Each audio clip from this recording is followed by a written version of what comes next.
Good morning, all. We do trust that you had a good evening last night, specifically listening to President Ramaphoza's speech and looking at the lockdown and going into level 4, which we really want to just discuss in very broad terms with you today.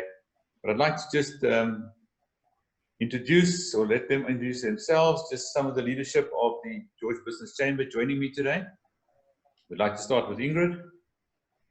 Good morning, Dennis. Good morning, team. And it's Ingrid speaking from the George Business Chamber.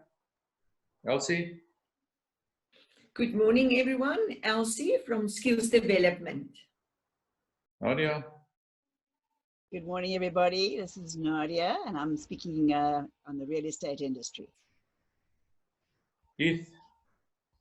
Morning, everybody. It's Keith Sharp here. I've got a construction company and a member of the Master Builders Association as well. Thank you very much. We'll hear a bit more from you later on. What is important, just 3 things to highlight from last night, what the President did say, is that effectively the opening of the economy is on a risk-based level. Secondly, the sectors within the economy will need to give inputs during the next week to say how those sectors can be opened within the framework of the 5 levels.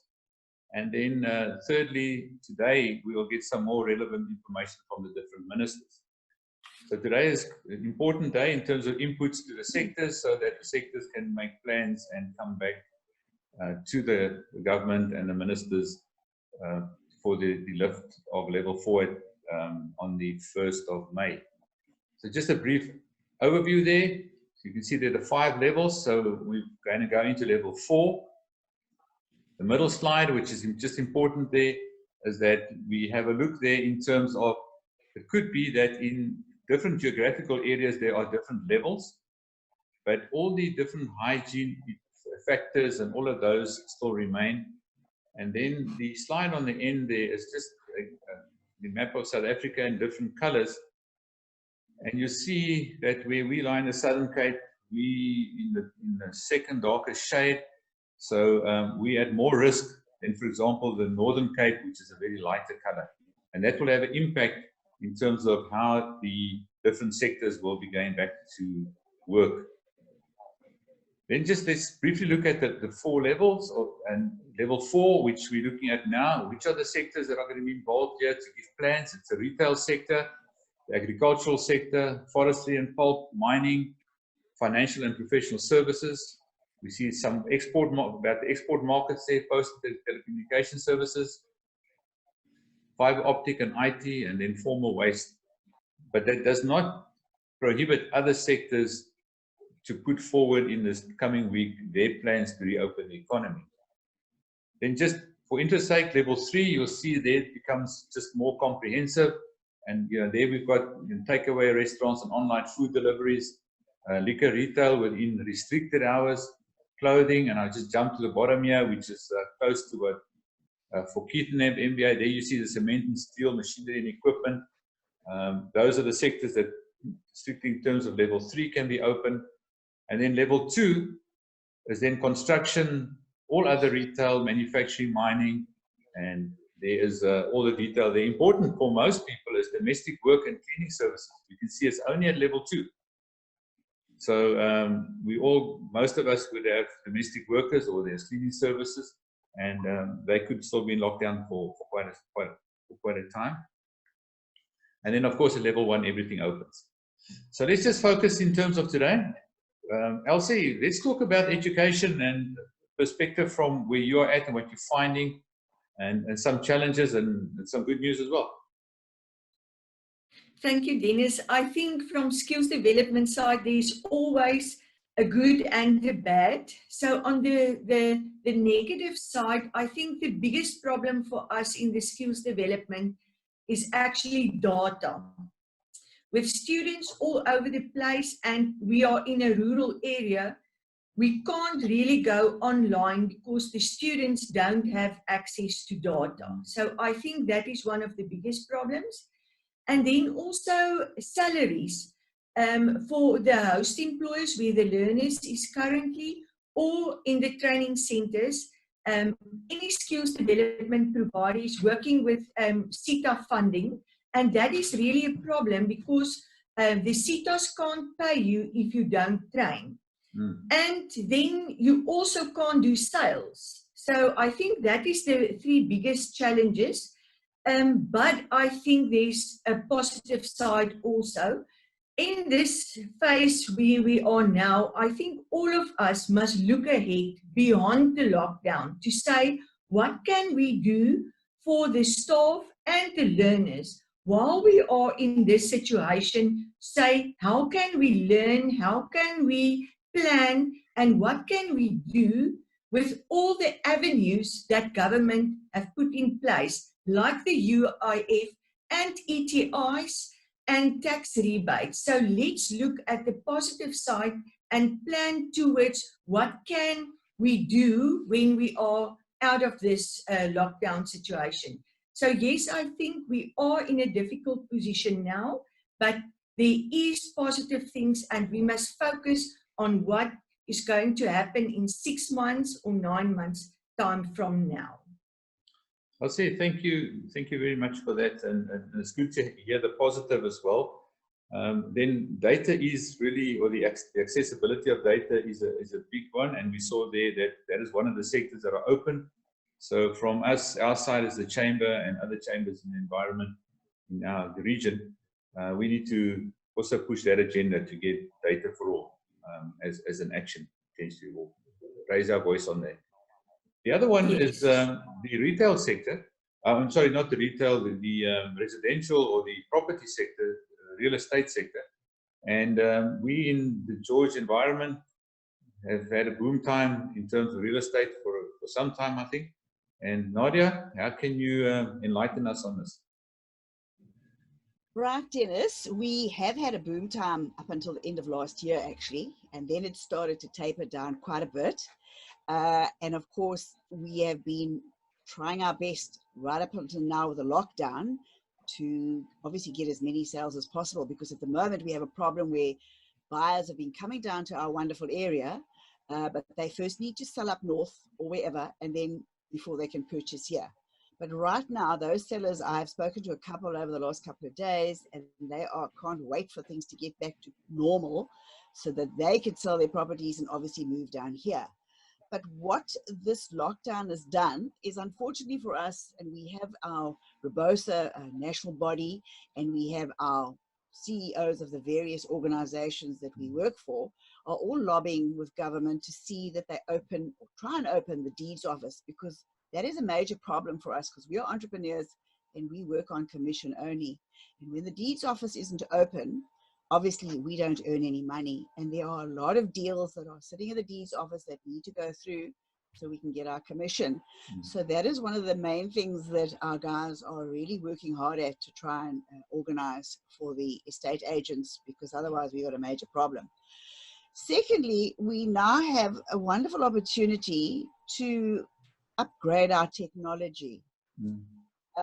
Things are obviously not going to be the same as they were before. Going to see clients, getting all your listings and doing the necessary, everything's going to have to be done, or a lot of it will be done online. So I know with my company, they are very busy getting all the latest things so we can do offers, we can do valuations, we are busy with virtual tours. We are learning how to stitch all our photographs so we could have still presentations with music in it so we can make it exciting. So besides all the rest, there are those possibilities that are happening at the moment. Thirdly, it obviously gives us agents as well an opportunity to clean up the databases and go back to all our clients and go to sellers. And fourthly, we have still had a couple of sales over the last week in our company anyway. I'm assuming those are good deals that people have been working on before, because Cape Town had a 36 million rand deal that went through. Johannesburg had a 6 and a 2.5, and we've just had an offer on a farm. So yes, there is things to look forward to, but I think we're nearly ready to go back to work. So for the rest, we hope, I think that the garden route at the end of the day is actually going to boom. Once this lockdown is all done, and it could take months, but I reckon by the time it has taken its curve in 6 months' time, we hope that there will be a boom in this area for us. Thank you, Nadia, for that, and also for the good news that there is movement in the property market. And just listening to you, I think there's a lot of opportunities as well, specifically for the people in the social media space and those in looking in helping with media and putting videos together and all of that kind of stuff that can assist you. So thank you for that as well. Keith, construction, my friend, what is happening there? Yeah, Dennis, we were slightly alarmed last night at the President's address, as well as the tables sort of positioning construction between level 2 and level 3. Yeah. We hope that the indication in level 3 of cement and steel will give us an opening to put forward. Now, we have put in a submission already to the Department of Public Works and to the COVID head team, motivating for construction to be elevated to come on stream again. And part of our submission, we said that the effects of COVID-19 pose a huge risk, not only to the construction industry, but also the economy. And we have a possibility to save the sector and its people and its development role. Such an opportunity should not be missed. We also said the post-COVID-19, the South African construction sector as an integral and vibrant part of the South African economy will face a myriad of challenges, which has brought it to its lowest point in its history.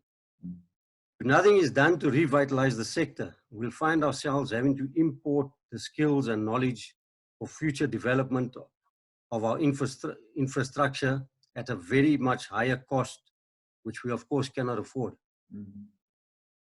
COVID-19 should not be allowed to destroy the construction sector. Hence, the industry, after careful consideration, is committed to working with government towards ensuring that a returning to work will achieve the envisioned economic growth and not play a role in reversing the substantial gains that the country has made in controlling and managing the spread of the virus. If contractors are allowed to reopen their sites, they'll be expected to provide weekly reports to the response team so that the team can make sure that there is compliance and that areas of required assistance are dealt with.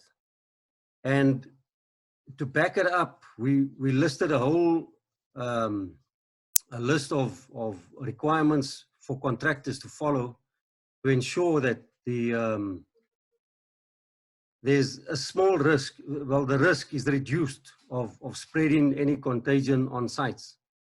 And we'll be definitely putting in another submission as the construction industry bodies.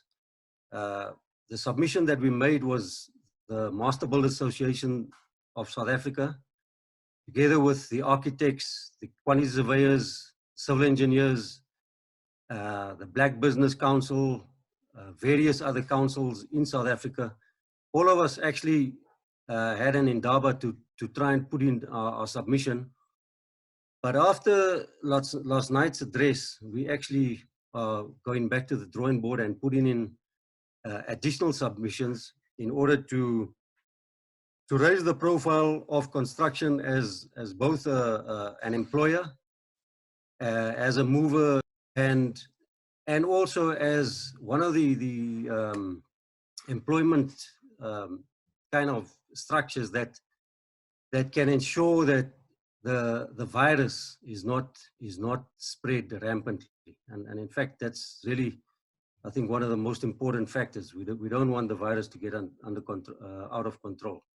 So we're putting back another submission to the COVID-19 team.